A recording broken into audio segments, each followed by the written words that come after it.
Hello, warm welcome back to Andy Holding Speed Figures YouTube channel. Sam Turner here with you alongside Andy Bate of the Irish Field. And we're just going to have a look back at the weekend's action at Ascot, Wincanton, Goran. Where else? Oh, Haydock, Andy, wasn't it? Yeah, where it was and you needed to be a submarine to win. Not up at Ascot though, Andy, where the Grade 1 was. Won again by an Irish contender in Fakir Dudery, paying a handsome compliment to Allaho in the process. Do you think really that the fact that Fakir Dudery has been the latest Irish horse to come over here is the death knell for British horses going to Cheltenham, or do you think we could take the result as a one-off? Well, I guess all bar Shiskin, Sam. I mean, if you think about Aplu Tard came over early in the season, Tornado Flyer in the middle, and now Fakir Dudery has come over and scooped the Grade 1 prize from us. I thought that Two for Gold, gave it a really good go from the front and backed his Lingfield form up, but I just wouldn't see Two for Gold going on to Cheltenham being competitive in a Grade 1. And I thought, without the mistake at the second last, Fakir Dudery would have won a damn sight easier than he did. I mean, Mark Walsh was ultra cool, wasn't he, going to the second last, and just got set back a little bit, but still got there with plenty to spare. As Henrietta Knight has written in the Racing Post this week, they've got the best horses, the best jockeys and the best trainers over in Ireland, which no doubt you concur with, writing for the Irish Field. You've got to look after your paymasters. Yeah. But what did you make of the race time-wise compared to the other chases on the card? I thought that the final circuit was the quickest, but it wasn't up to a Grade 1 standard in terms of the time. So I think that they were going fairly slowly early on, even though it looked a contested lead. In terms of how the circuit panned out, the race did kind of fall to pieces a little bit behind. But those who finished in the first three, I thought they actually came home okay. Fagnon Destravel, even he looked like he was going to disappear at the back of the telly at the second last, but found some fresh legs when he challenged wide and came home quite strongly as well. So yeah, I would think that the form will stand up, but maybe not at Grade 1 level. You just made a little point there, which I pick up on: challenged wide and made ground. Do you think that was the theme of the day over at the chase fences?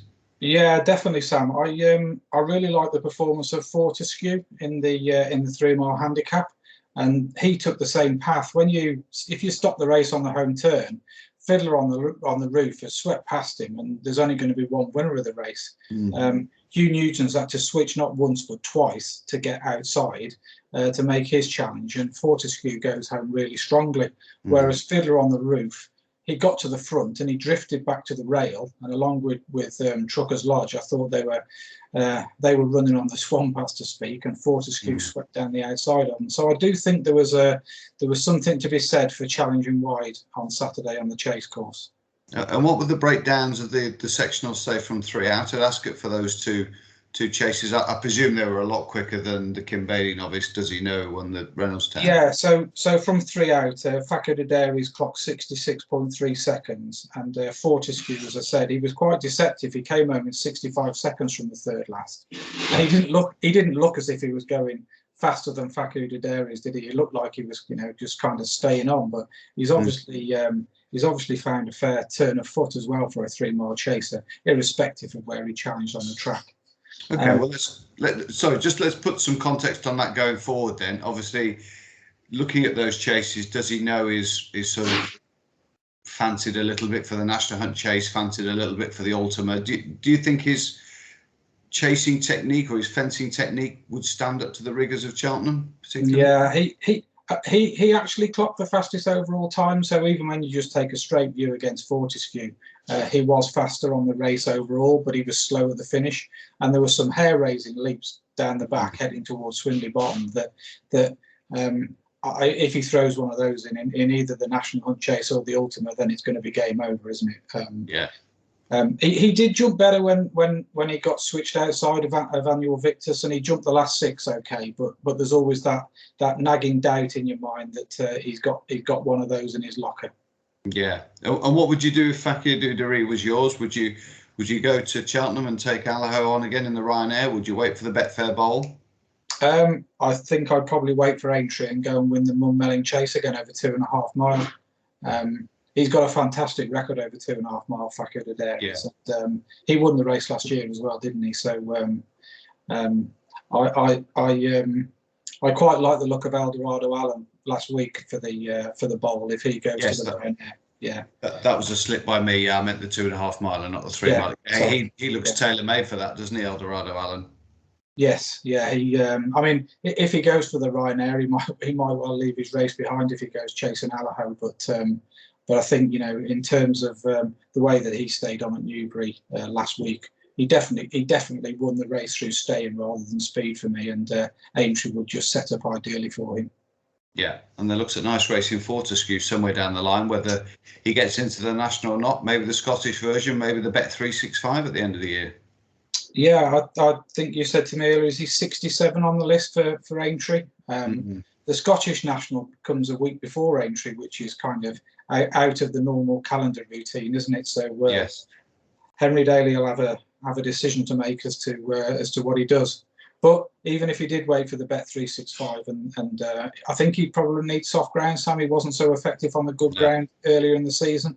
But Henry Daly's won the Bet 365 in recent years, hasn't he? With was it with a mare? I think the name escapes me. Oh, and me. Yeah. So yeah. Anyway, I think there is a big staying chase in Fortescue. Okay. And I would also, you know, as I said earlier, I'd mark the performance of Fiddler on the Roof up, and also Trucker's Lodge. Fiddler on the Roof, definitely when he gets back on better ground. I think you'll see him travel much sweeter through his race. I thought Saturday he was on and off the bridle, wasn't he? So yeah, I think that was a good race. Yeah, I was fortunate enough to speak to Brendan Powell on Monday, and he just felt that he just didn't feel that he operated on the ground, although he went on soft ground as a younger horse. He just thinks as he's got older, he just wants a bit better ground. Everything was a bit of an effort for him, wasn't it? The jumping wasn't there. The way that he travelled in the Ladbroke Trophy as well, there was no evidence of that either, was there?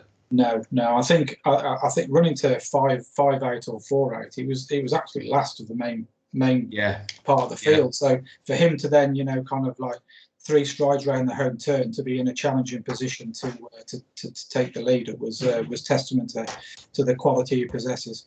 Absolutely. Right. Well, let's get on to Haydock. As I say, it was pretty much a quagmire there, and very, very difficult to make much of the times, I would imagine, in those races. Quentin Collange was the horse you were thinking of for the Bet 365. Right, there you go. Okay. Quentin Collange, good knowledge. 2013. Blimey, been 9 years already. Right, to Haydock then. The William Hill Grand National Trial, won by the Galloping Bear, landed a bit of a gamble in the process as well. Beat our favourite grey, Bristol de Mai, with time to get up back in third. There weren't many that finished that race. It was a war of attrition, Andy. Yeah, it certainly was. I mean, Stuart Machin was commentating. He summed it up that Bristol de Mai was carried out on his shield. It was. I mean, if you stop the race 2 out, you think, well, this is just a fairy tale, isn't it? You know, he sets himself up for maybe a tilt at the national, but it wasn't to be. I mean, the Galloping Bear was so resolute in the finish. I mean, when you look at the closing sectionals from the 4th last, I think they were 11 seconds slower or thereabouts than Adrimel, which, you know, that's almost. I think that's, you know, basically the last fence to the line, isn't it? You know, it's a long way, and it was actually a continuation for Ben Clark, wasn't he? He'd had the double at Sandown on Thursday, and he was quite quick to point out after that he realised that the Galloping Bear had a really, really hard race on Saturday, and any talk of anything down the line would be put on hold until the horse showed that he'd fully recovered. But you know, he has the luck, like Fortescue, that you know, there's one of those marathon staying contests in his legs. Yeah, he certainly had put up a good performance to go through that similar sort of ground at Lingfield as well. So he obviously can't have it deep enough. The Galloping Bear. You could almost say that if he was a fresh horse, that Hugh Toxteth would be absolutely tailor-made for him. Yeah. But they're preferring the Irish national apparently, so we'll see how that pans out. Yeah. The hurdle races were the interesting ones, though, weren't they? Because we obviously had the Rendlesham with the Victor Ladorum featuring talented juvenile in Porticello, And my favourite horse in training at the moment, I think, which is Hillcrest, won the Albert Bartlett Prestige Novices Hurdle by 8 lengths, 41 lengths back to the third, and 50 lengths back to the fourth. And this from a horse that was mithered for the first circuit by Green Book, a horse in really good form, who'd won a good handicap the time before, and looked very progressive, and had won at Haydock. And yet Hillcrest just ran away from him in the straight. I mean, he's a beast, isn't he, this lad? He is, yeah. I mean, what he's done on the clock is absolutely sensational. I looked at the overall time, and Henry Daly was actually on look on Sunday, and he was very quick to point out the difference between Hillcrest and Holstone and Foylan, who won the Pertemps. So just taking a straight view of those 3-mile races, it's an incredible time. But then when you throw in the fact that Porticello's raced over 2 mile, when you adjust the times for the distances, he's clear of Porticello as well. I mean, I actually clocked them from the first hurdle that they jumped in the Porticello race, and there was about 4.5 seconds between Hillcrest and Porticello crossing the line. So even though Hillcrest has already run the best part of a mile, he still had it in his legs to keep up with Porticello.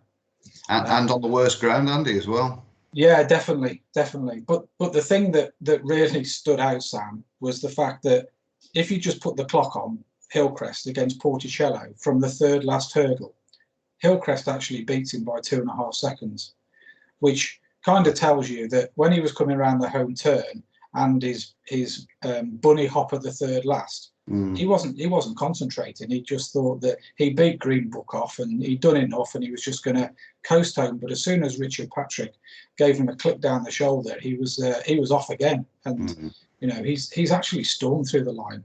The way that he jumped the last 2 hurdles was like a fresh horse. And if he was well, would you go for the Albert Bartlett or would you wait for Aintree? Well, I'd go for whichever race. If he's fit for Cheltenham and he's ready to go, I'd go and take that in, because you don't know what's going to happen 4 weeks down the line. He is equally effective on good ground, but that performance on soft ground, I mean, if he keeps raining like this, that the long run of the Albert Bartlett, I can see him and Manella, Crooner. Yeah. Crooner, not Kakuna, Crooner, having a right set to. But this horse just seems to find that little bit extra when anything comes to him. I mean, he turned Di Maximus away at the Cheltenham Hill when he looked like he was going to swamp him. He is super talented. It'll take all of Henry Daly's persuasion to play his talents down. That's for sure. Yeah, I don't think he is though, is he? I think that's the refreshing thing about Henry Daly 2.0 is that now that he's a resurgent Shropshire handler and not just an out of form Shropshire handler with few horses, I think he's embracing the fact that Hillcrest is a beast, and he's obviously looking at these times as well. Good to see a trainer sort of referring to the times. Surprised he hasn't referred to the sectionals as well, because he might have got to back those on Sunday morning. Maybe we should send him an email over, Sam. Yeah, absolutely. I've got his text. I've got his phone number to text him. So that's Haydock and Ascot wrapped up. Should we do the third domestic card, which was Wincanton, which featured obviously their feature of the year, the marquee race, the Matchbook Betting Exchange Kingwell Hurdle, Grade 2, won for the second year in succession by Goshen. Certainly didn't look as though that was going to happen at certain stages of that race, with Adagio serving up a massive challenge. Yeah, he won last year by 22 lengths pulling a card, didn't he? And we actually got it. We actually got him doing the same time this year as he did last, which I actually think that's kind of like that's quite refreshing, because you just know he's actually run to a similar level that he did at Sandown as well. So you can almost set your watch by Goshen. He's a super talented horse. I know all the talk about him not acting at Cheltenham, etc., but you can't deny that this horse goes an absolutely tremendous gallop. And on Saturday, when he was challenged by Adagio, he pulled out more. There was talk on the day, I think, on Racing TV, there might have been a slight advantage to racing right under the hedge, and Adagio was challenging out quite a little bit. But that aside for me, Goshen, as soon as Adagio got to him, he was off again, and there was no way that he was going to get beaten. No, I think Jamie Moore had almost conceded defeat to Tom Scudamore with about 3 or 4 furlongs left to run. But yes, Goshen's bottomless pit of stamina and the fact that he just loves a right-handed track on soft ground so much that he saw off Adagio. And he might just have been that he'd got a little bit of an edge on fitness as well, because we haven't seen Adagio since the Greatwood, have we? What do you make of his claims for the Champion Hurdle? Yeah, I think of the 2 horses who put their Cheltenham Hurdle Champion Hurdle claims on the line on Saturday. I prefer the credentials of Adagio. I thought that was a really good comeback run. You know that he's gonna handle the course, and with it being, you know, the old course, and it's that little bit tighter in nature.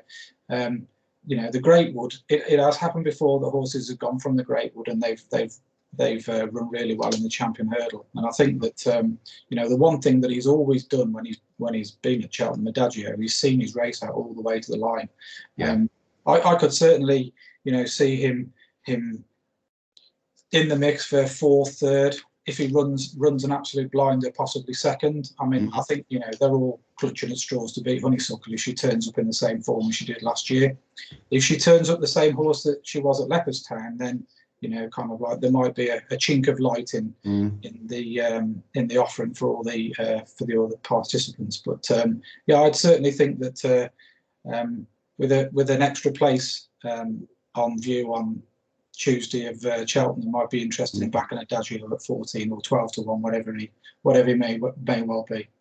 Okay, so you feel his claims are a little bit more compelling for the frame in the Champion Hurdle than the Red Mills Trial Hurdle winner, Tiupu. I was really taken with that performance, because I think the thing about this horse is that because he didn't go to Cheltenham last year, nobody's got a real strong angle on what he's capable of. Now, he absolutely destroyed De Rosso and Calixios again, the latter again. Yes. Despite hating the ground was filthy. Your going allowance will probably tell us that. And he wants genuinely better ground. For me, he's the little bit of the... He could be the one that Gordon Elliott fetches the rabbit out of the hat with, really, because we just don't really know quite how good he could be, because he hasn't mixed it against any of the horses that really ran in the Triumph Hurdle bar Calixios, I suppose. No, and I think that, you know, I mean, he won at Limerick, didn't he, as well, over Christmas, and again on bad ground. I mean, the ground was proper Gowran Park winter ground on Saturday, -15 going allowance. And the thing that got me about Tiupu was that I'm not sure that De Rosso's as effective on heavy ground as he is on better ground. So I wouldn't take a straight reading of him beating De Rosso, who I think he's rated 153, 154, something around there. So if you did take it with a straight reading through that, then yeah, that is a Champion Hurdle run. And his sectionals were good. I mean, he was 7 seconds faster on the circuit, but that was against Max Charm, who's a 112 rated handicapper. And the first race, Enchanted Magic, was so slowly run that it wouldn't bear considering in terms of a comparison. Right. But all he can do is he can only beat what's in front of him, can't he? And I would just prefer the claims of Adagio, because I know that he's going to handle the track. And Goshen, for me, if the Champion Hurdle was run right-handed, to coin that cliche, then Goshen would be half the price that he would be if he rocked up at Cheltenham on the Tuesday. Yeah, even if they ran the Champion Hurdle on the Triumph Hurdle track of the Friday, you know, you'd have a little bit more optimism about his chance, wouldn't you? Yeah, without those turns, when he can run in a straight line, can't he? He can get himself straightened out. I mean, it would be. I know that there's talk of him going to Aintree, isn't there, rather than Punchestown this year, which I find that incredible, really, because Jamie Moore actually made a comment that he's never gone as fast on Goshen as he went at Punchestown last year. And he couldn't believe how quickly he'd gone to get to 3 out, and Honeysuckle loomed up alongside him like she'd just jumped in behind him. You know, it was, absolutely. So yeah, he's an incredible horse, Goshen, and he should be respected. And therefore, you know, that leads you to believe that Adagio, you know, he is in that juvenile mix from last year. You know, with Cilios, and so he's definitely gone forward like the rest of them.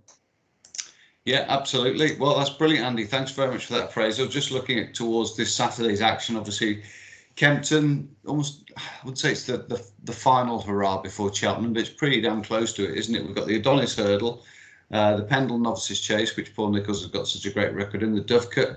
So 1 or 2 horses looking just to establish their chances of lining up in the Cheltenham field. Obviously, the Adonis Hurdle is probably the last great juvenile race before we get towards the Triumph Hurdle. I was quite surprised that Paul Nicholls entered Isio in the Dovecote rather than the Adonis, hasn't he? Which I was quite surprised about. I think he thinks he might win the Adonis with Pleasant Man. Right. Okay. There's a bit of a word going around for that. Okay, so he's after both races then, hopefully. Yeah, could well be. Could well be. Yeah. Great, Andy. Well, thanks very much for joining us here on the YouTube channel. We'll be back with you next week. We might even have Andy Holding, a bronzed Adonis, back from his midwinter break. Yeah. We might even have him on. We might even have all 3 of us. The perfect storm. Let's hope that Paul Nicholls hasn't given a flu jab while he's having his midwinter break and comes back fighting fit. Great stuff. Thanks very much for watching anyway. We look forward to joining you next week here on the YouTube channel. Bye for now.